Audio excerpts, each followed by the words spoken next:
Bonjour Laurence Bonjour, Stolazza. Thierry. Le véganisme ou la nourriture végane, qu'est-ce que c'est exactement? Grosse tendance, c'est-à-dire que les images qui ont été diffusées récemment, depuis 6-12 mois, à la télé, sur les sites internet d'une association qui s'appelle L214, montrant la cruauté des hommes à l'égard des animaux dans les abattoirs français, donnent de plus en plus raison aux adeptes du véganisme, de plus en plus nombreux d'ailleurs dans le monde. Sachez juste qu'il y a 10% des Britanniques aujourd'hui qui sont véganes. Alors c'est quoi?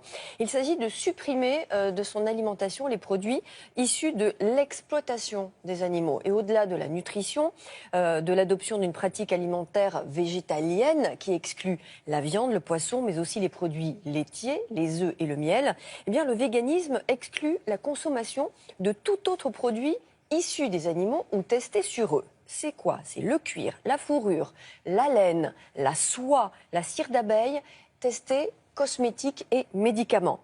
Des dizaines de restaurants véganes ont ouvert à Paris ces dernières années, plus de 300 en France aujourd'hui, donc c'est plus qu'une tendance, c'est quelque chose qui s'installe. Il y aura d'ailleurs une Vegan Pride à Paris au mois d'octobre prochain. Il y a même une toute première brasserie végane qui vient d'ouvrir à Paris. Alors question à un nutritionniste, parce que c'est ce qui nous intéresse, quel bienfait pour la santé et y a-t-il des carences finalement à être végane? Reportage.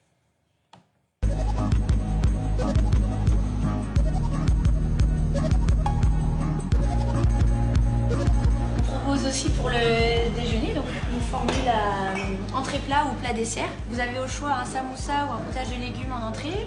Pour les plats, vous avez le wok de riz aux légumes croquants, les spaghettis bolognaises ou la tartine crostini, servie avec frites maison et salade.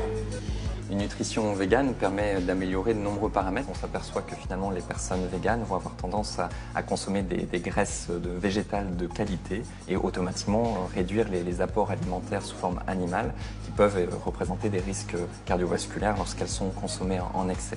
De la même façon, la densité en micronutriments, en particulier en vitamines, en minéraux, va être plus importante sur l'alimentation végane. La consommation de fibres est 40% plus importante chez les personnes véganes par rapport à des personnes avec un régime de type omnivore. Moi, je suis pas du tout végétarienne à la base et franchement, il n'y a pas tellement de différence, mais c'est quand même vraiment très très bon et je suis très contente du résultat. Je pense pas vraiment que ce soit une mode, mais plutôt une prise de conscience, car effectivement, c'est quand même directement lié à la condition animale. Et il y a de plus en plus d'enquêtes qui ressortent et qui mettent les Français face à leur consommation, ce qui les amène concrètement à une réflexion sur leur type d'alimentation. Un régime vegan peut apporter des carences lorsqu'il est mal conduit, surtout ce qu'on appelle des déficits, qui va être un manque avant de tomber dans un état de carence nutritionnelle. Et en particulier, la vitamine B12 est une vitamine qui est présente uniquement dans le règne animal, qu'on retrouve parfois également dans les algues. Donc à partir du moment où la personne va avoir une attention particulière sur la qualité de son alimentation et sur le choix de ses aliments, elle pourra éviter des déficits. On peut citer notamment le fer, qui est surtout présent dans le règne animal, mais qui l'est également dans le règne végétal. Donc dans ce cas-là, l'apport de légumineuses, de produits céréaliers complets. Concernant les oméga 3, on pourra les compenser par des apports sous une forme végétale. La vitamine B12 est uniquement présente dans le règne animal. D'une manière générale, il sera très important d'être vigilant au niveau d'une prise de sang pour vérifier que la teneur en B12 soit adaptée. Ça fait longtemps que j'ai envie de plus manger de viande, sauf que je suis hyper gourmande et que j'y arrivais pas. Et depuis que je connais ce resto et que je me suis rendu compte que vraiment on pouvait super bien manger sans manger de viande, et ben maintenant je peux plus. Je peux plus du tout manger de viande. Là c'est délicieux, c'est tellement bon.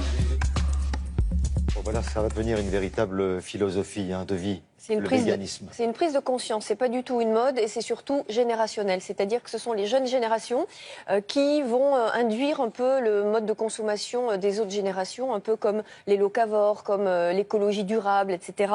Il y a d'autres bénéfices à remplacer les protéines animales par les végétales. L'apport très important en fibres, minéraux et vitamines avec les légumineuses, par exemple, qui renforcent, on le sait aujourd'hui, la flore intestinale. Et la flore est impliquée dans bon nombre de maladies quand elle est instable et a un rôle d'immunité très fort.